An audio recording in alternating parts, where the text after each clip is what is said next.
They call him the company whisperer. Kirk Dando. Kirk Dando. And Kirk Dando. Kirk Dando. Ladies and gentlemen, Kirk Dando.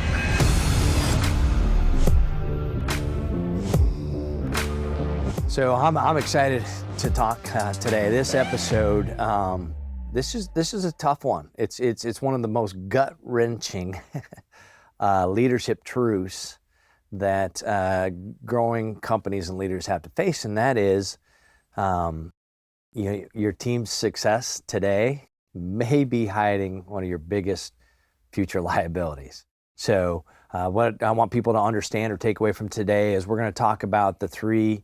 They're subtle, but they truly can be deadly. People-related warning signs of success. We've got 12 warning signs of success. We're going to go through the first 3 today. And what I want people to also recognize is that what looks like loyalty or comfort or indecisiveness can really create a quiet crisis inside the organization.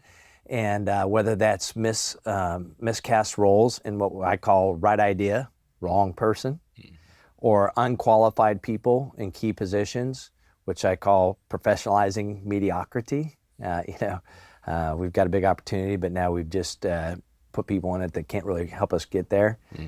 And we unintentionally create mediocrity and take it to a professional level. And the third one is passive agreement to change, what I call the open door, but a closed mind. So we're going to talk about those 3 warning signs of success today. And I want people to learn how to make these tough people decisions. The tough people decisions that get us out into the wilderness for too long. How to make those earlier, cleaner, and with less collateral damage, and really understand. And I'm sure several people have listening to this have experienced this. How when we delay those decisions, it actually creates a bigger pain later. Mm-hmm. And all that, one of the things I hope happens is that people don't feel alone. Mm-hmm. They don't feel alone in this. They feel like, we've been listening to their meetings, or we've been sitting inside of their head in their car drive home, or whatever the case may be. And I want them to feel less alone. I want them to understand and normalize what every successful, growing company inevitably faces, and that's that emotional tax. That emotional tax that comes with evolving your team to match your ambition, to match the company's potential, to match the promises that you've made to yourself, to your family, and to those around you. So we're going to be talking about the people-related warning signs of success. Well, just to poke at you a little bit, is this just another conversation of how to fire people with dignity, or do you have something different in mind here? I have something different in mind. That's I'm laughing because, unfortunately, dignity honestly doesn't get brought into the equation enough. Mm-hmm. That's not what this is about, but it is important that when we let people go, we do it with dignity. And we're going to talk about that emotional journey. And we're going to get in here. This is the messy middle.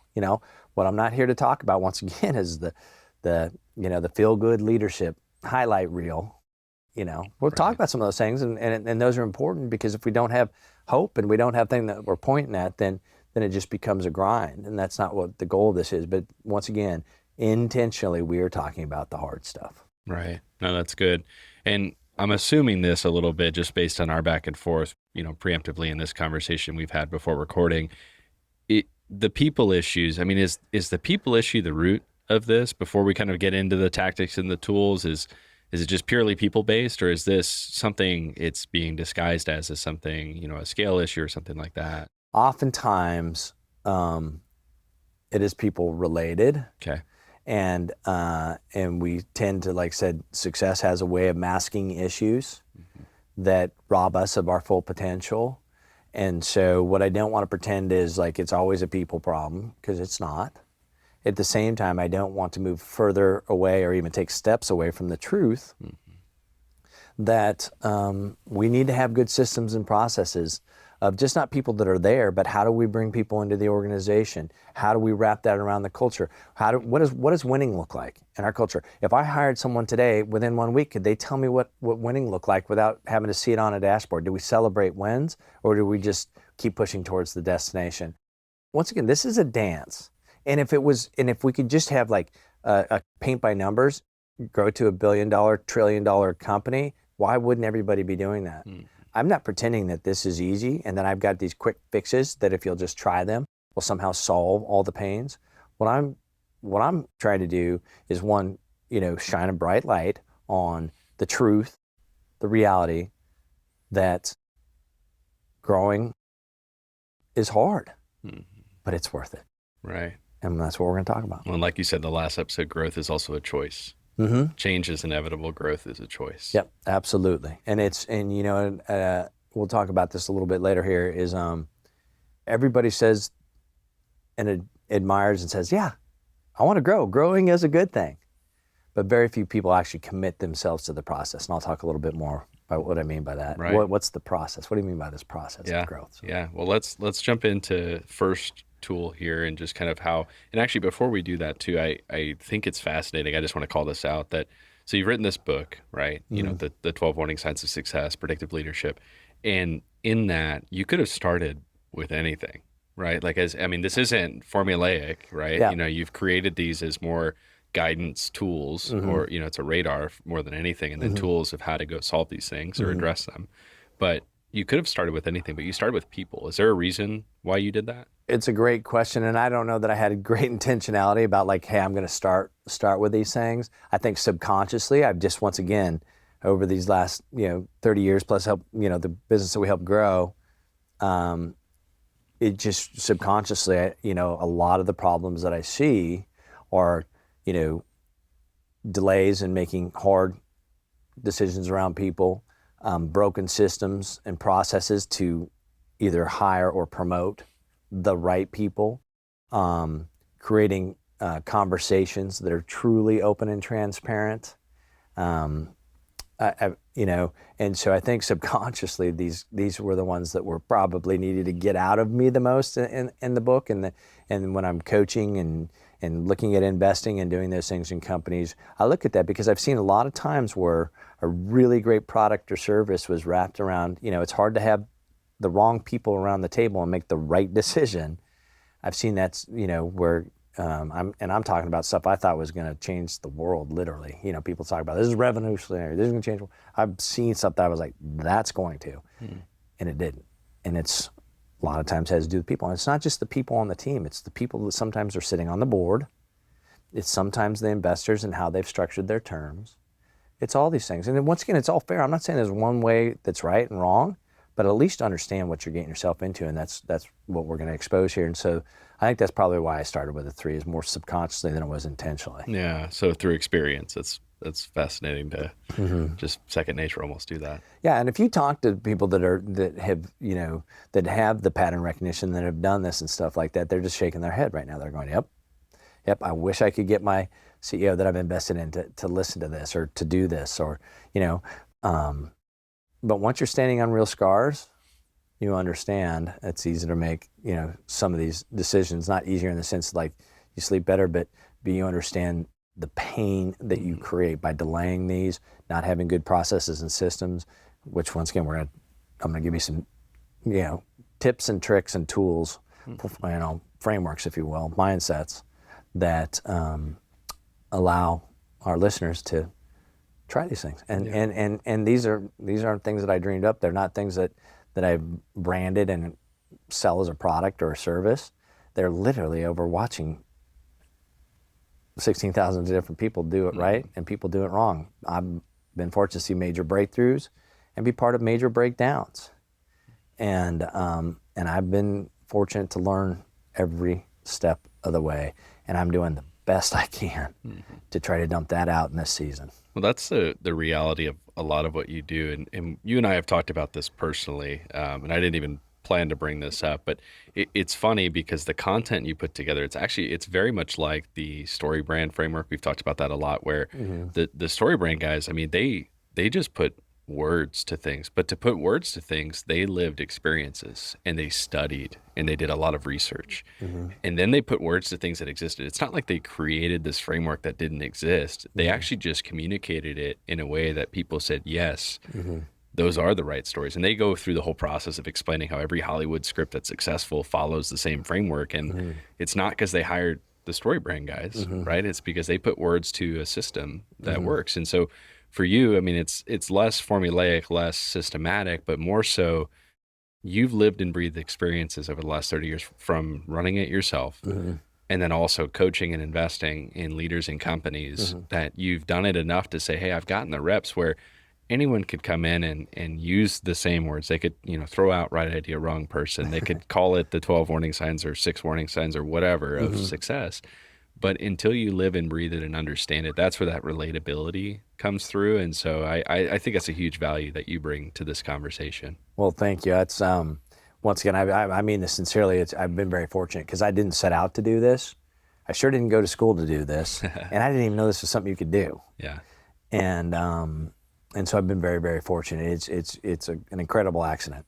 Well, if only they taught this kind of stuff in school, that would justify some of the tuition dollars that are out there nowadays. Yeah, the ones I paid. That's for sure. For not for myself, but for my kids. Yeah, exactly. So. But I appreciate you saying that, and I think that's as we walk this journey, I hope to create like a community in the sense of we're sharing ideas, we're sharing our wins, our losses, the things we're struggling with and stuff like that. This isn't hopefully a one lane, one way highway. Hopefully create 6 lane, 12 lane, whatever lane highway where we're all sharing ideas. Well, and that's so rare too, right? Like at the end of the day, a lot of the leaders that you've coached and CEOs that are out there probably listening to this, the communities that exist today, they're branded in ways to go, problem solve together, which requires vulnerability, right? At the end of the day, like it requires you to go and be vulnerable in a context. But the harsh reality is a lot of these groups and organizations, while well-intended, it's another performance arena at the end of the day. And you feel the need to go out and put forth, a good representation of your company or you as a leader. So you don't get to have those breakdowns where you can lead to the breakthroughs that you've talked about. Yeah. And so I think the community that you've built, with your guys that you've coached and helped over the years, and in a lot of ways, those people are actually very connected. They've been able to share stories with one another. You've also been able to cross-reference, with a lot of, I guess security or however you want to say that in terms of not necessarily saying names and companies, but just I'm coaching a leader who's going through XYZ right now. You're not alone, and so and put them together. But that's to your point. There are some of those communities that are excellent where people really can come down and break down and tell vulnerably what's happening, and that's important. But that's not enough, right? Because a lot of times people either haven't experienced it or they've only seen it 1 or 2 times. And they're like, here's what I would do, or here's what I'd done. But then it's like, I got to go back and implement that. And by the way, you don't know so-and-so, and they're a little bit quirky, and that's good advice, but that piece of it's not, and that's why, once again, we keep saying, you alone can do it, but you can't do it alone. Right. You need people around you. You need those communities where you can be vulnerable, but you also need, in my opinion, it sounds convenient because of what I do. I wasn't a believer in what I do, honestly, for a long time. I thought you're soft if you need a coach, or if you need help, or you've got to have the answers, or whatever the case may be. Until I realized, and a friend Brett Hurt, who named me, or kind of coined me as the company whisperer as a joke. Sam Decker, a friend that I've talked about too, he calls me the CEO Blanky. It's kind of great nicknames. Exactly. But I wish I could come up with this stuff, but anyways. But the point being is I realize you're playing at a high level. Some people are putting tens, sometimes hundreds of millions of dollars. They're betting on you to deliver, that you're a winner, and you're going to create a winning outcome, and you're going to put winners around you. You're going to put for you people around you. Whatever the case may be. What do you think about the best athletes? Whether they're playing a violin, they're throwing a ball, or they're doing flips in the air. They aren't out there doing it by themselves. They're playing at the highest level possible. And they've got a host of people. They've got a community. They've got teammates. They've got other people that have done it. But they also have a coach. Somebody that will build the conditions of trust. Somebody that can have the conversations that can handle the weight of the truth. Somebody that knows the people on the team around them so they have context. Counseling is a great thing. I've used counseling. I get a lot out of it. But when I go there, I'm just telling them, they don't have the context. Hey, here's what's going on with your spouse or with your child or with this person at work or whatever. All they know is what I have told them. And then they're pattern matching against what they think they're hearing and what they're experiencing. And like I said, there's a valuable process. But when it comes to coaching leaders and executives and things like that, if you don't understand and have the context of the business, the people, the processes, and the systems, you haven't built relationships and rapport with them that are trusting, it's really hard to get. And like I said, people can be as vulnerable as they want and just open up the suitcase and unpack it everywhere. But if no one has the context of it, it's hard to help people saying, hey, we're not going to put that back in the suitcase. Hey, that one's okay with it. We're going to fold that up. We're going to get back. Here's how we're going to do it, and kind of bring them along gently. Community serves a purpose, but it serves a slice of the purpose. Coaching serves a purpose, but it's just a slice. Yeah. But if you're going to win and you're going to play at a big level, play to win. Yeah. No, Play absolutely. to win. I love that you brought counseling in, and I'm a proponent of it too. I've walked through that as well, personally and with McKenna and whatnot, and we see that as actually a value add, right, to the marriage. And so, one way that we've heard counseling described by counselors, by the way, is that you're actually just paying somebody to listen to you with undivided attention for the time that you pay them for at the end of the day. And that serves a purpose. That's a unique purpose. If coaching were just that, like somebody to listen that doesn't connect the dots for you, that doesn't have the context, it's just they're listening, they're asking questions to bring things out of you. And in most cases, and I know this is true for you personally, but and for a lot of people, sometimes you just need people to talk themselves into things. Talk themselves into the solution a little bit. But coaching, I maybe speak of this, from your own experience. I feel like, as you talk about people issues that we're talking about today, has your experience been leading people to, talk through those things and see the things, you've talked about 4U leaders seeing things inside themselves that they don't even see yet. Is that kind of what the experience has been? I had a VP of engineering reach out to me the other day. He's part of a company. They just raised another round. They've got about I think about a $3.5 billion with a B valuation. Very talented person who wanted to work with me. And I said, I would love to work with you. And you seem like a super interesting person, but I won't work with you. And here's why. Because stylistically, my client, the person I'm working for, is the business. I've said this in previous episodes. The business is a legal person. It has its own tax ID number. Obviously, it can't walk, it can't talk, but it needs advocates, the leadership team, the board, the investors, coaches, the community we were talking about earlier. It needs advocates to make sure it can reach its full potential. And we're going to talk about that, even when we, get stuck in this evolution or evolving team and how it's not aligned to our trajectory as a business, doing those things. And so when I go into a business, I get to know the business, meaning I get to know the people, the processes, and do those things. I won't do one-off coaching. Not that there's not value in that. That's just not the coaching I will do, because sure enough, you're going to tell me something, I'm going to say, I'd like to meet that person. I don't understand. Or I'd like to sit in that meeting and understand how that process actually works. You say it works, but I'm not seeing evidence of this working. Can I get plugged in over here? So, because I'm there to advocate for the business. Sure, I end up working with the CEO most and executives on the team and advising the board and doing some of those things, but it's all in service to this person called the business. And my mind has just always worked that way. Even when we were growing our own company, I'm here to advocate for this person that can't do anything for themselves.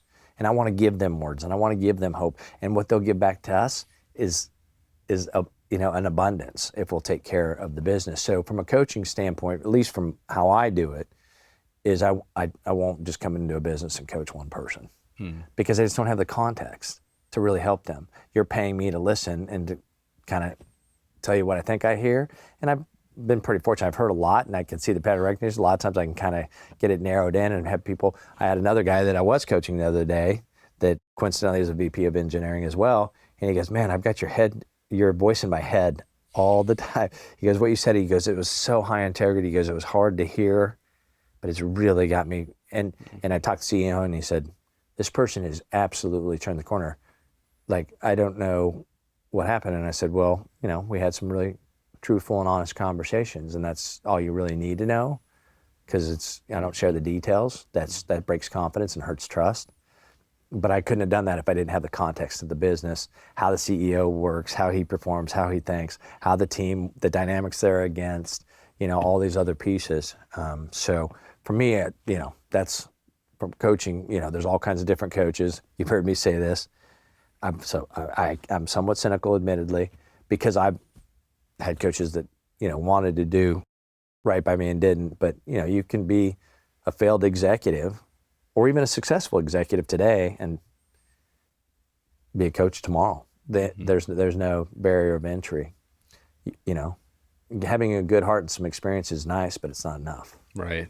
No, that's well said. Let's jump in here. First warning sign of success. We've got right person, right idea. Yes. Sorry, I knew I just messed that up when I said that. Right idea, wrong person. Walk me through, what does that even mean? Yeah, so that's people, I'm trying to give names to these that kind of remember, but essentially that's, as an organization grows, obviously we've got to get people around us. And so we have processes to do that. We have processes of how we go about writing a job description. And that's where I see a lot of the problems start, and talk a little bit about that. But we had a really good idea of what we need. We had this org structure that we've drawn and how this person's going to fit in. And we start to dream a little bit about what it is this person's going to be able to do. Or we start to think about a person that's currently here. And we start to, write about, how could they come up there? And we start to, once again, I said this in the beginning, it's subtle but deadly. We start to back away from the truth of can this person do the job? And so we end up with a really good idea of what we need, and we're right, and what the business needs. We've listened carefully. And then somehow we end up with the wrong person. Or maybe they were the right person for a while, but they become the wrong person. And you're not a bad leader because you have wrong people, but you become a bad leader when you leave them there too long. And so that's what this talks about. We're going to dump resources into the show notes, some things that we may talk about here and we may not. I've got what I call the right idea, wrong person matrix that kind of is something that I used back when I was 27, 28 years old. I was COO and CFO of a company, grew quite large, and the CEO came to me and said, "Hey, if we don't turn this thing around, I'm going to shut it down." He didn't really mean it. He was just emotional. I didn't know that. I thought he was serious. It made me worried. Got a young family. I got to go home, and I'm like, what are we going to do here? So that's something I can kind of walk through and draw up here. I got to get the markers back in my hand again here soon. Yep, exactly. And we'll talk a little bit about, once again, what I've seen, when people have the right idea and the wrong person, and what they do to make sure the right idea ends up with the right person. And that's what this warning signs of success is about. Like I said, there's a lot of resources that we'll dump in there that talks about, here's how you recognize it. Here's how you're probably feeling. Here's what you should do about it. So. Do you mind doing the matrix, or yeah, is that something you could yeah. pop on up here for? So it's, once again, it's all these things are kind of overly obvious and embarrassingly simple on purpose, because they're meant to cause us to kind of get to the ground truth fast and have the real conversations that we need to be having with ourselves and with our team members. And so,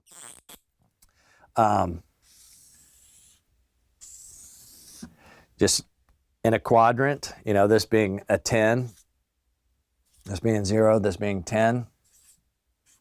Along the vertical axis is essentially performance.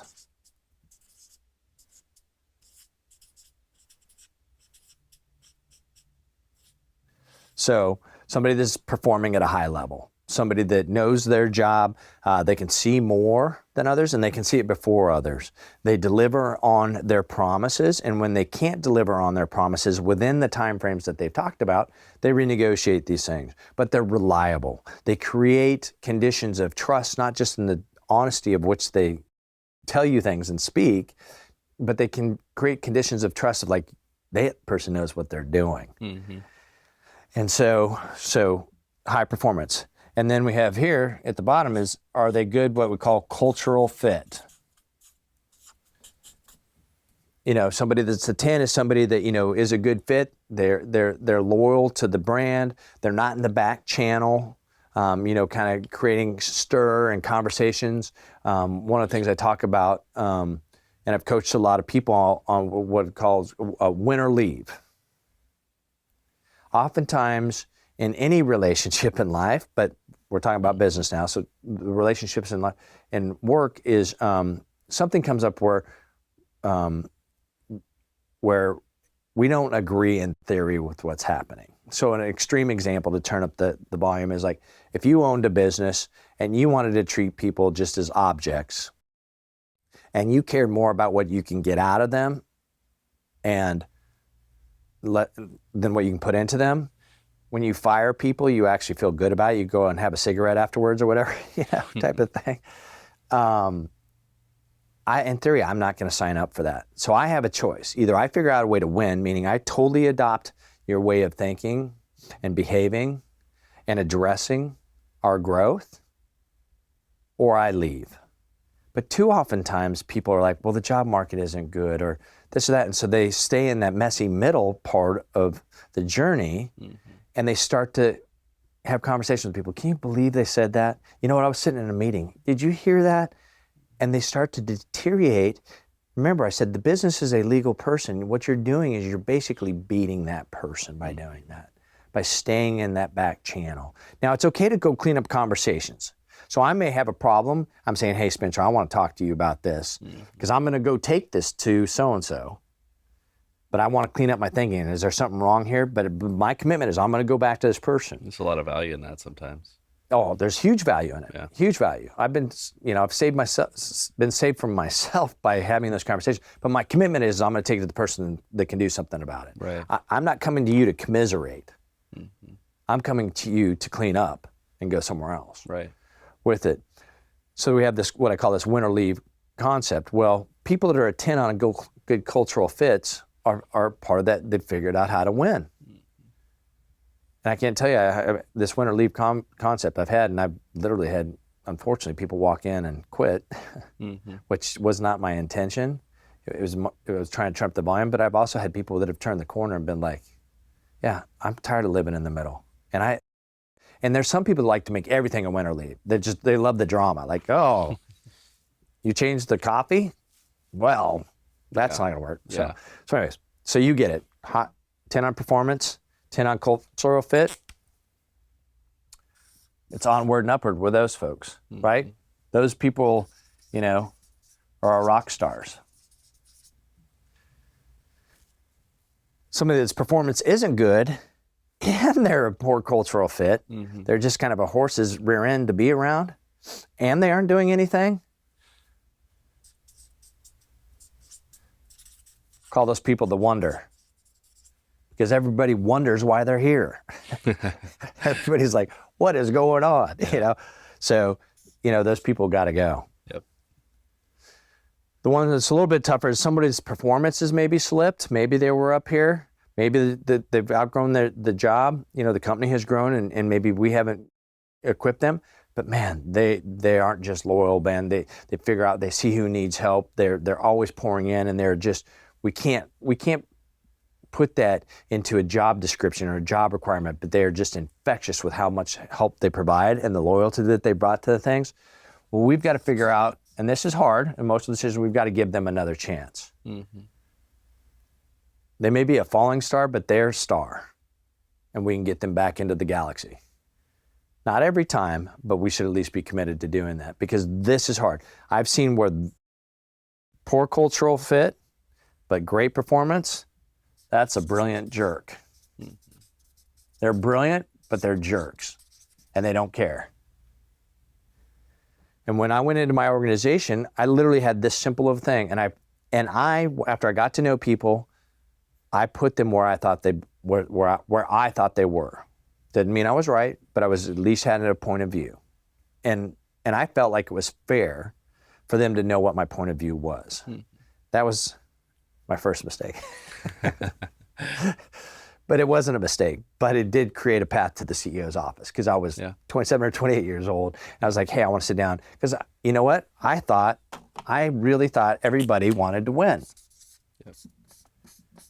You know, that was my North Star. This is where I thought everybody was pointing. Mm-hmm. I wasn't 100% right, but culturally, what the business needed, it needed it to win. What it didn't need is a bunch of people that weren't focused on this and were focused on whatever was best for them. So anyway, Right.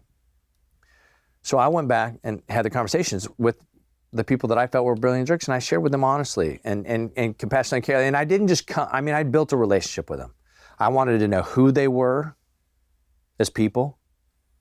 I wanted to know where they were at in their journey. I wanted to know what they dreamed about, what they cried about, what burdened their heart, what were they passionate about. I wanted to know what they laughed about, what brought them joy. I didn't just come in firing with you know, young executive wisdom. I built the relationship first. Mm-hmm. But once I did that, built the relationship that could handle the weight of the truth, then we had the truthful conversation. And it took time. But I was very intentional. Who are you? Where are you at in your journey? How can I help you take your next step? I'm not going to take the journey for you. I'm not going to put you on my back and carry you and fill, you know, my backpack full of rocks, but I will help you take the next step. And your dream, and what it may be something, I had somebody that loved riding Harleys, had nothing to do with our business. I didn't have a motorcycle license or had ever really ridden one, not very much. But we went to the Harley store and we looked at Harleys and we did these kind of things and stuff like that because I genuinely cared about what they cared about. It wasn't like, what's your OKR and how can I help you get, you know, hit that? It was like, who are you? Where are you at? And how can I help you take your next step in that? So it was kind of that thing. So once I did that, then I sat down and had the conversation. And I had the conversation with my brilliant jerks. Here's what I'm hearing. Here's what I'm seeing. This is, you know, say it's my perception, and I could tell. And we're going to talk a little bit about people's resistance to change and open door, closed mind. I said, we got to get you over here. You know, you're capable of being here, but here's what it's going to take to look like. And we're going to measure this. And I'm going to come alongside you and I'm going to help you because I want to get you there, but I can't want it more than you want it. And, you know, the people that were the wonders, you know, we had a pretty quick discussion and moved on, you know, with dignity, you know, with respect, but we moved on. And these people, we said, hey, you know it, you're feeling it, you're experiencing it, you love being up here, I know you're not having much fun down here, and I know you're making up for it by being great here, and thank you, but let's get you back up here. Well, remember, the CEO had come into me and said, if we don't turn things around, I'm going to shut it down. You asked me a question, why did I start with people in this thing? How much of this has to do with people? Well, I went and had a conversation with these people that were resistant to change. They nodded their head. They were masquerading as support. Oh yeah, I want to do that. I want to do that. But they didn't change. They had an open mind, but they had a closed door. Open door, closed mind, excuse me. Yeah. Open door, but closed mind. They didn't move. I let them go. I abruptly almost got fired for because these were our top performers. These were our top, these were the people that we were all, if we don't turn around, we're going to shut down. And oh, by the way, let's get about the people that are having us hold on by a thread, you just let them go. So I was on thin ice. But what I found was these people were tired of watching these underperformers, these entitled brats, live in the limelight that they didn't even deserve or had earned some of the times, not all times. And what I saw is these people get unlocked. And I didn't anticipate that. I didn't expect that. Since then, I've seen it over the last 30 years. I've seen it time and time again. Right. When we let these people stay here for too long and we let these people stay here too long, the pain is too great. So we had that conversation. 2 years later, we were doing over $1 billion in revenue, making money hand over fist, and that company ended up getting sold. And that's when I started doing what I'm doing today. But that's what I call that right idea, wrong person matrix. It's a great matrix, yeah. Overly simplistic. Agreed, but it's just a great way to step. Another great question to ask is, if I knew what I knew about this person, if you'd worked for me for 2 years, for 6 months, some amount of time where I got to know you, and I ask myself, this is part of my performance reviews, that people that work with me know this, and people that go, gosh, that sounds harsh. It's not harsh if people know it, and that's what we're aiming at and working towards. It's harsh when you just pop it on them, but everyone knows. I'm constantly asking myself, if I knew what I knew about Spencer today, and he walked in to interview for his job, Would I hire him on the spot? Yes or no? Better yet, would I tackle him in the parking lot and not let him get away? If the answer is yes, great. If the answer is no, and sometimes it's like, well, I haven't really poured into him. It's my fault. I haven't really spent time. I haven't been clear on what his goals are. Then I write down and say, all right, in 6 months from now, that answer has to be yes, or it has to be no. But it can no longer be, it's my fault. Because it's my job, my responsibility to the business that's winning to get you where you can win. Whether you can or not is up to you. That's how hard you're willing to work and do these things. And I'm going to be sensitive. You've got a family, you've got a life, even though we're here on a Saturday doing this, going to be sensitive to that. But nonetheless, I'm going to bring you along. That's my commitment to you. Okay. Once again, we're playing a tough game here. So, but if the answer is, I don't know, they haven't been here long enough. They just started 3 months ago or whatever, and saying, all right, 6 months. Because what that does, it's not a test. It's intentionality. It's what we were talking about in the last episode when we were talking about that consistency. Yeah.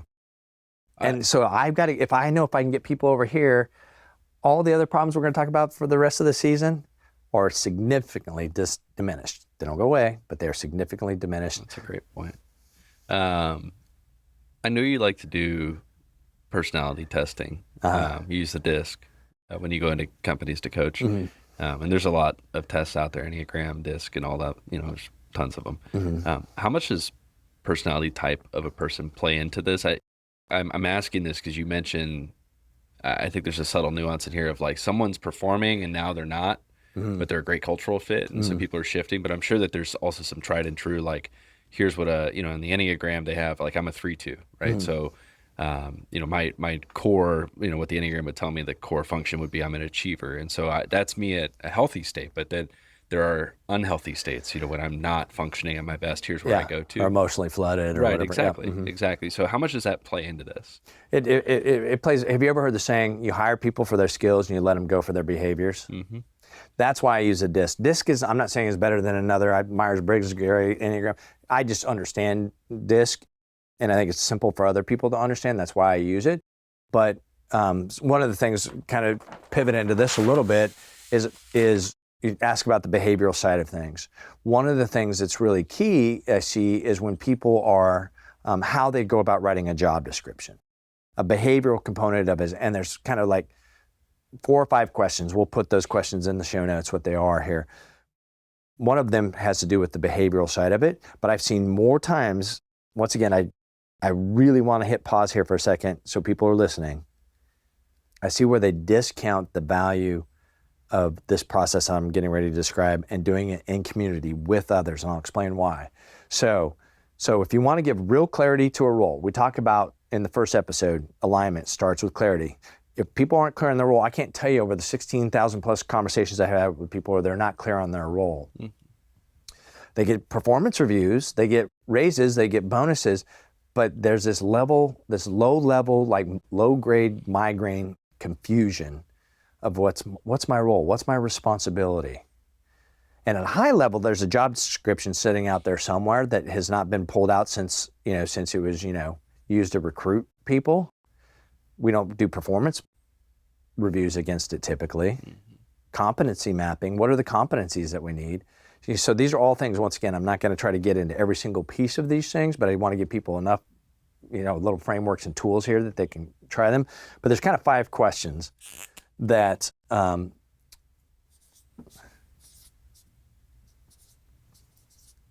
role clarity. And this is almost so simple that it's easy to we do that. I'm not going to do that. Once again, the questions are useless, okay? It's the conversations that are priceless. Wow. So if you're not having the conversations, the questions are useless. Okay, so the first question is the typical job description. Just, the things that, people put together and they tell about the company and all this. But someone sat down there, and it's typically someone that is not overly knowledgeable about the role or sophisticated in writing really good job descriptions, coming up with these things of all the things they want. And then I always ask people, like, where's your job description on this? And they, well, we don't have one, or we have one, but it's old, it's no good. So the first question is you kind of write what I would call the typical job description, whatever that is for you. Here's the key. This has got to happen with conversations. What are the musts versus the wants of this position? Sounds like simple, right? Mm-hmm. It is, but it's not. It's complex because if we're sitting around a table of people that are going to be interacting with this role, and you're saying, well, they must, like have, this degree, or they must have had, 5 years of experience to do this, or they must, have proven leadership ability to, or they must have, a network, or whatever the case may be. And I'm sitting over there saying, actually, that's not what this role is going to be doing. And you're like, yes, they are. And so you and I start to cuss and discuss why that is. Guess what? The question is useless. The conversation is priceless because we're getting to clarity. You know what that clarity does? Doesn't just bring clarity for you and me and everyone sitting around the table. What it does is it brings clarity to the candidate or candidates that we're going to be talking to. I see too many times where candidates come in, they've got their resume all, kind of spit shined and ready to go. And we've got this job description that's good to market to hopefully hire somebody that, that's above what we can afford, but we're going to, entice them with all that, how beautiful this job description and opportunity is, which is fine to do. That's smart. But they start talking to different people and they're getting different signals. And all they want to do is come in and be successful, but now they're getting these slightly different signals and they don't really feel like calling that out in the process. But now they're starting day one confused. So what does confusion do? It puts like little grains of sand in the gears of process, of executing, of performing. So this is meant to cause good conversation. So what are the must versus want? Usually the wants list is like 4 or 5 things in the must list, but this is not must like nice to haves. This doesn't say nice to have, this says must. This is the price of getting into the game. And it forces you, because I see too many times where like, it just becomes like, and they can walk on water. And, it's like, okay, you just created a widowmaker position. Like no one can, like, what is it? But it's forcing that, saying, look, what is critical about this role? And what you start to discover is we're not just not critical about what this role needs, we're not critical about what our business needs. All that's okay. You just took steps towards the truth. Yep. That's fine. We're clearing things up. Conversations, this is the value of having the conversation. Exactly. Yep. So another one is, I've seen that too, where you've got a job posting even live, and you're starting to talk to people, and then it becomes clear, like, I don't think we were clear that we even needed to hire for this role. Yeah. Yeah. So think about this. No one ever disagrees, at least, and I've asked this question a lot. No one ever disagrees it takes the right person to get the job done. Would you agree that it takes the right person to get the job done? Yeah. Well, statistically speaking, about a third of the time we get it right. About a third of the time, it's just like, it's kind of working. We're professionalizing mediocrity, which we're going to talk about. Yeah. And about a third of the time, it's just bad. Yeah. What other area of business could such poor performance be tolerated as it is in the promoting and hiring of people, where we're only getting it right a third of the time? Yeah, it's fascinating. But everyone agrees it takes the right person to get the job done. We don't have a good, robust process of even writing the job description. So day one, we're off to the races. We have dumped other people's money or our own money into something that is starting off running in mud. Yeah, it's almost like you're making it, the object of like hiring and writing job descriptions feels simple, right? And feels like something we should just do. Just like it is, and you've seen Briggs play T-ball, for example, right? For him to swing the bat and hit the ball.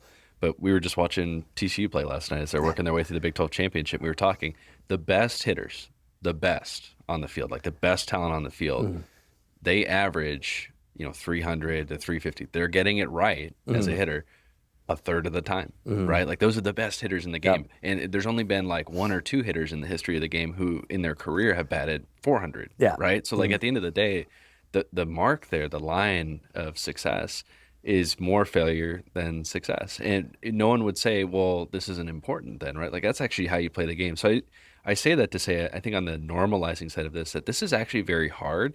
It only just becomes harder when we're not willing to talk about it and recognize how it can be challenging. Yeah, and I want to be very careful here. Batting is different than hiring. Very much so. A 300 average in batting is incredible. A 300 average in hiring is not. but it is what's normal. Yeah. And it doesn't have to be. Mm-hmm. It doesn't have to be. I'm telling you, the environment can be harnessed. Mm-hmm. And these are some of the ways how. So I'll kind of keep moving through this. But, you know, the other question is 1 year from now, you know, if they're wildly successful, what would be the results of that? Once again, what are the 4 or 5 things, not the 50 or 60, but what are the 4 or 5? Once again, it's like, you think that's what's going to be successful here. That's interesting. I agree with 3 of them, but this other one, I actually think we need them to be focusing on that. Well, if we need to be focusing on that, we need to go back and change the job description because that's not in there. Mm-hmm. It's like, yeah, that's true. We missed that piece. You're right. And we do need that. So once again, it's listening carefully to the conversations. You know, another one is behavior. What is behaviorally we want them to do? This is a big one. How is it we expect them to come in? I had someone that was coming in as the chief product officer. That was their title. They had both technical and product underneath them. The company had kind of quit innovating, and they didn't go through this process. As much as I pushed them and encouraged them to, they did. And they're like, we got this, you know, we're a big company. We figured all this out. You know, and they told me about all the systems they had to do it, but they didn't get to the heart of the matter. And so this person came through, and this person was being essentially told, like, you were to come in on, like, riding on a white horse to save the day. Like, our innovation has slowed down. We're a big company, but, you know, the people that were here in the beginning that were the innovators and stuff are not here. You're coming in to be able to do that. And so they got this person all worked up and stuff like that. But behaviorally, the person needed to come into the organization and win hearts and minds first. Mm-hmm. That was the culture. No one cared how much you knew until they knew how much you cared. And so this person comes in, guns blazing, because that's what they're there. They want help. They're excited. They want to get that helper's high. They want to be, you know, they want to get in. They want to use their skills, the scars that they're standing on. They want to come in and they come in guns blazing. That person was fired 9 months later. Wow. Because they didn't talk about how this person comes in. They got, you know, they thought they had the must-wants, what the person needed 1 year behaviorally. So you're asking the question about the dis.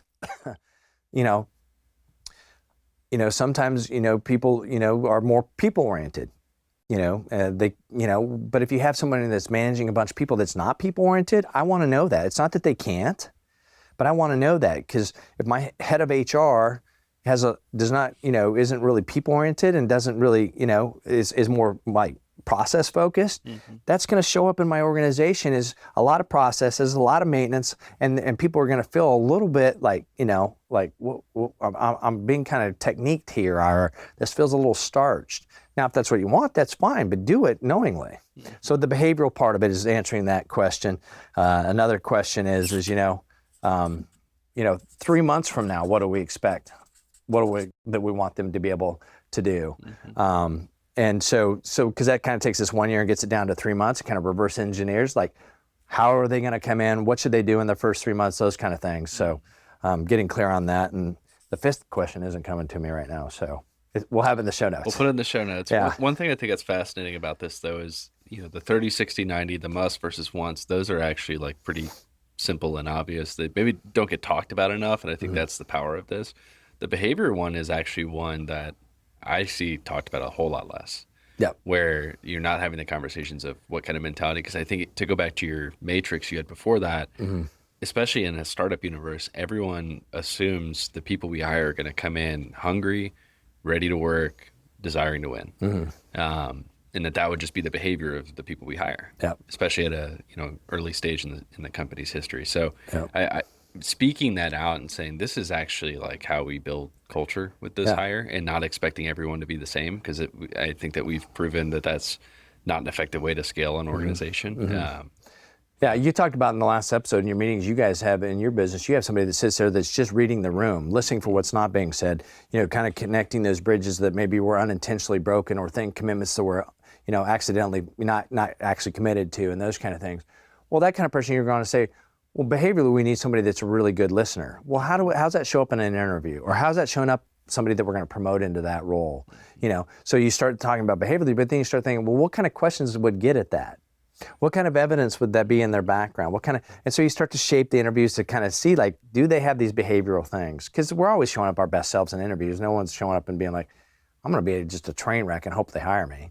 So we're trying to figure those things out. So anyways, this and kind of questions with, kind of going through this, start to help us walk through this journey of understanding, we got the right idea, or at least we think we do. Do we? Mm-hmm. Do we really? Mm-hmm. And do we have the wrong person? Mm-hmm. Or do we have the right person and the right idea? The more that we can move closer, I'm not saying you're going to ever bat 1,000, but batting 300, there's no other area in business that's tolerated. Mm-hmm. Nowhere. But yet we say it takes the right person to get the job done. So yeah, no, that's really well put. So we've kind of anecdotally touched on the other two, but I want to start to get into them a little bit more formally here. Yeah. So that the first, just to recap, the first warning sign of success: right idea, wrong person. Mm-hmm. Evidenced by a lot of what you just described here. Mm-hmm. Anecdotally, what we've gotten into, let's start talking about number 2, professionalizing mediocrity. Explain that a little bit more. So once again, we have kind of touched on all three here. The reason I kind of separate them out is for people to just kind of have a way of creating a deeper, more meaningful conversation. You could kind of lump all three of these together to some degree, but that is just talking about getting unqualified people in critical positions, kind of, promoting that functional excellence, that functional excellence before there's leadership readiness. So in organizations, we talked about in the last episode, moving from that technician, that individual contributor, to being that people process manager. Like, what are the rules of the road? What are the competencies that we believe we need as a management? Sending people off to management training or bringing somebody to do it. You know how much money we spent in the United States last year on leadership and management training? Not much. It's got to be. We'll have to fact check this, but trillions? It was about $25 billion. $25 billion on leadership and management development. McKinsey did a study where over 40% of people, or almost 40% of people, would forego a substantial raise, something that allowed them to create personal financial wealth and freedom, something maybe a bigger home, whatever they would forego a substantial raise to see their boss fired. Wow. So what that tells me is the leadership and management training is not working because it's being treated as a content problem. Well, we just need to get this on people's phones. We just need to be able to, teach them how to delegate. Here's the 8 steps to delegation, the 5 habits of this, or whatever the case may be. It's not a content problem. It's an application problem. Mm. We aren't creating these cultures where we have the competencies, and we're causing people to apply those things. In the last episode, I talked about 9% of people have the behavioral makeup to be a really natural, gifted people and process manager. The other 91% of us, me included, have to work really hard to be good at it. Yeah. And it has to be something you want. It can't be something that's part of a job description or something that kind of sits in the back. Once again, I talked about it in the last episode. There's kind of 3 things that block companies from becoming a level 3 company: that professionally managed, entrepreneurial spirit, investor kind of attractive business.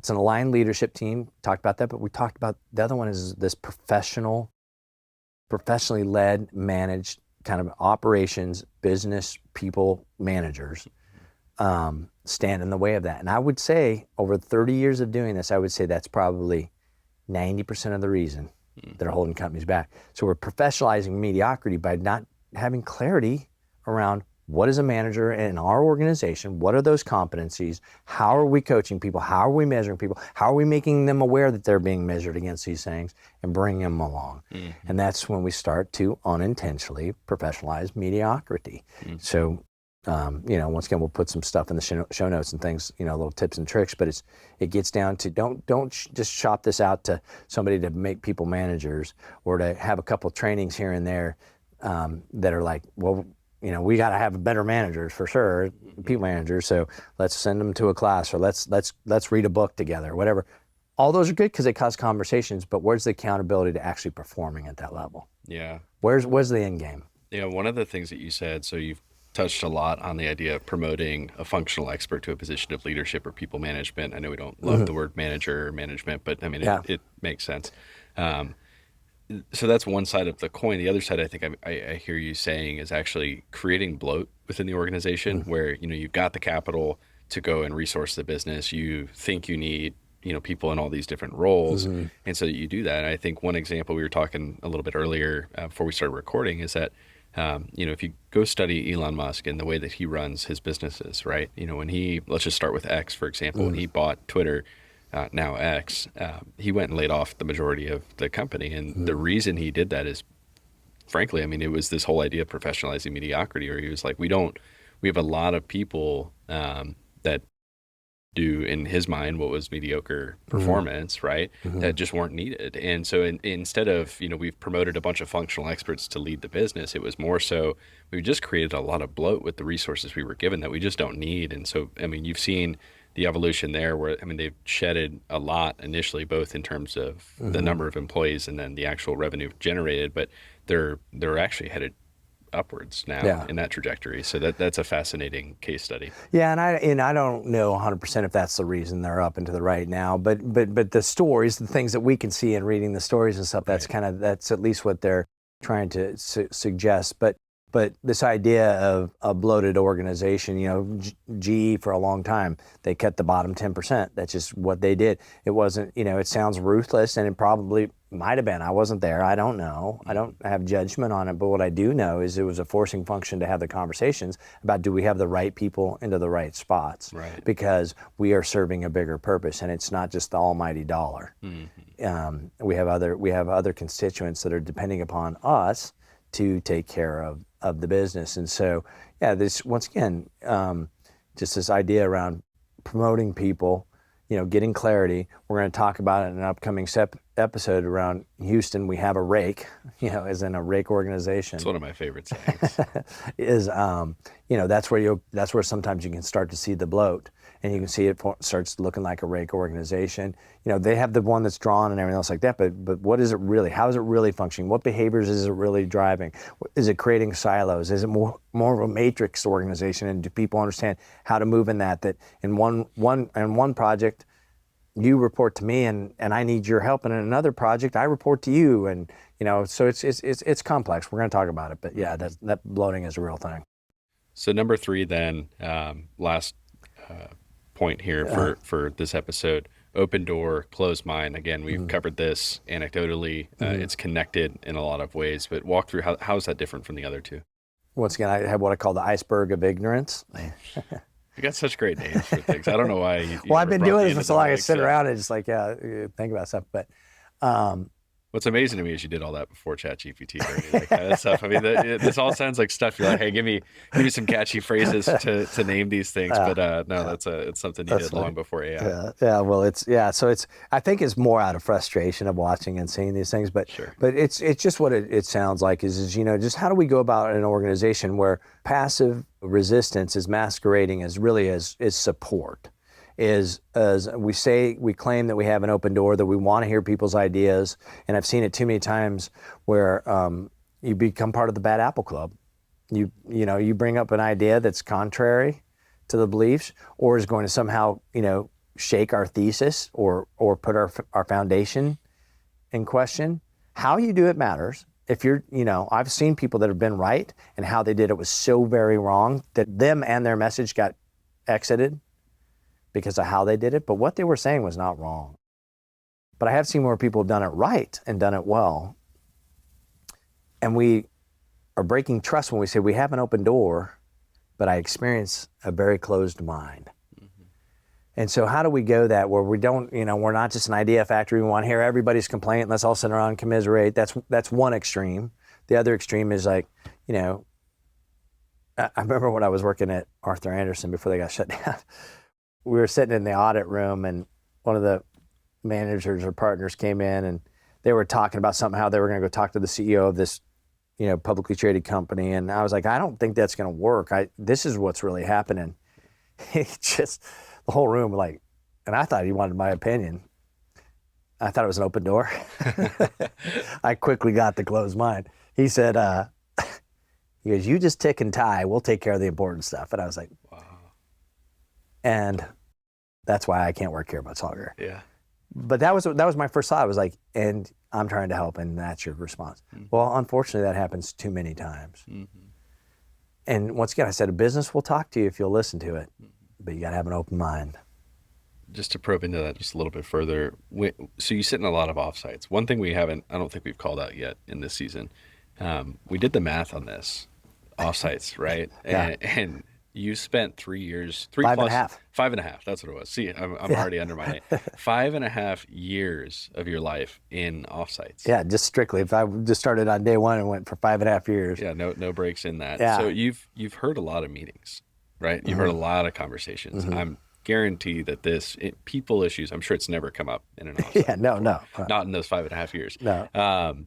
In those, what do you listen for that signals, when someone says that they posture openness, but they're actually guarded, like they actually have that closed mind? Are there things that you hear or don't hear that help signal that might help some of our listeners kind of be able to catch on to those? Yeah, it's subtle. That's sometimes why objectivity is a useful tool, and I have objectivity when I come into those. Not objective in the sense I don't care, but objectivity in that I'm not living it every day. I'm not intimately in those relationships. I'm intimate. I have intimate relationships in the sense of trust and rapport, but one is objectivity. You talked about it at your company. You have somebody that just sits and listens to those meetings. They have objectivity. They're not showing up with, I've got to report out my dashboard, I got to do this. They're there to watch and listen. So part of it is it's a little bit of an unfair advantage I have in doing that, plus just the pattern recognition of sitting in so many. But body language, watch people's body language. Step away from the conversation. If you're the CEO, don't always be the one that's talking. Sometimes we talk to the behavioral disc profile. Somebody with a low S is somebody that's that introverted people person. They care deeply about people, but they aren't going to be the one that's always speaking up. I've had CEOs saying, I don't even know why I have that person in the meeting. I've said, they're a low S. You got to call on them. Watch what you find out when you call on them. So sometimes it's just you got to step away from the conversation and listen, watch the bodies, watch the content. Know what's happening outside of the meetings, the real meetings happening out in the hallways, so to speak, or on Zoom or wherever. And when that starts to occur, that's fine. That's fine. But you can't stay there. Growth pain is inevitable. It's your choice how long you get to suffer in that pain. And so if you recognize something that's painful, great. Do something about it. The things we're talking about are usually the root cause of a lot of other problems. When someone has a right idea, but the wrong person, that creates a lot of symptoms. When somebody is professionalizing mediocrity, they're bringing the bar down. They're holding back the ambition and the potential of the business. That creates a lot of symptoms that get a lot of attention. When someone has an environment of open door, closed mind, that causes people to start to shut down. They learn the rules of the road. They learn what to say and what not to say until it shows up in the results. And it's like, yeah, I didn't think we should have done that. Well, why didn't you say something? Because it wasn't safe to say something. That's why I didn't say something. Yeah. And this takes work. Yeah. This is a soft side of growing. This is a messy part of growing. Yeah. But it's the part that's worth. Do you see this stick through, you've obviously coached really small companies, at inception basically, and then you've worked with enterprise companies with multi-billion-dollar exits, several of those too, for that matter. Is this the people side of things? I'm sure it's exacerbated in different ways. Do you see this prolong? Or is this oh no, only the smaller companies experience this? No, it's hidden better in the bigger companies, right? A lot better. Yeah. Like you said, they get bloated and they're still making hundreds of millions, if not billions of dollars. And so, and if we're not careful, it can sound like we're just being these, surgical like capitalists that just want to cut and that's not what it's about. It goes back to what does the business need? What are the people around it doing? And how can we perform? I'm not saying, once again, you're a bad leader because you have wrong people or you stay with people too long. I'm saying you become a bad leader when you tolerate it and you look the other way. You have looked the other way deals for brilliant jerks. You have looked the other way deals for people that have a closed mind. But yet on our culture, we say we're transparent. Yeah. You start to move further and further away from the truth. This whole episode and the other episodes are about, let's move close to the truth and see what we have. If the fire burns us, then we'll do something about that. But let's not get so far away from the fire that it looks like a firefly. Right. Well, hopefully this conversation helps lead others in the conversation. One way to connect with you, you can either go to our website, dandoadvisors.com. They can reach out to you on LinkedIn. That's a great place to connect. They can also go to kirkdando.com. Kirkdando.com. That's easier that's to a remember. Great call out. Yeah, kirkdando.com. Continue to watch the podcast. This is a 12 episode season. We're continuing to bring a lot and extract Kirk's insights of just valuable information for CEOs and executives through this season. And then share with a friend. There's a community of executives that Kirk's worked with, and Kirk he's a happy helper. He gets helpers highs all the time, and That's right. Just his ability to connect with you is important. So I would encourage people to do that. And then obviously we have a lot of resources in the show notes there to download. Yeah, and I hope if people want to start up a conversation, probably LinkedIn is probably a good way to do it. I try to stay somewhat active in there. And once again, I want to go deeper. It's hard. It's kind of like I've got this level of experience and kind of things that are in my magic notebook, and in this short period of time, some of the things we want to go deeper. But if people are like, hey, I need you to go deeper here, or you just scratch the surface on this or whatever, let us know. Like, no pride wrapped up in this whatsoever. It's about helping. Yeah. And that helper's high is a real thing. Yeah. And I want to get high. We love to hear stories, and so just would love if you shared your story with us, and whether that's commenting here in the video or connecting on LinkedIn or going to kirkdando.com, you can do that. Kirk, thanks as always. It's a pleasure to get to talk to you about these things. Well, thank you, Spencer. I really appreciate it. Yeah. In the last episode, we talked about the emotional weight of evolving your team. But even the right people will fail in the wrong structure. In episode 4, we move from people problems to system breakdowns. You will learn how overloaded leaders, unfocused execution, and hollow values quietly break your business from the inside. If everything still runs through you or a handful of people, if your big goals keep slipping quarter over quarter, or if the real conversations are happening in the hallways instead of in your leadership meetings, this episode's for you. Thank you for tuning in to the For You Leaders podcast with Kirk Dando. If this episode helped you think more clearly or act more decisively, that's good. But the journey doesn't stop there.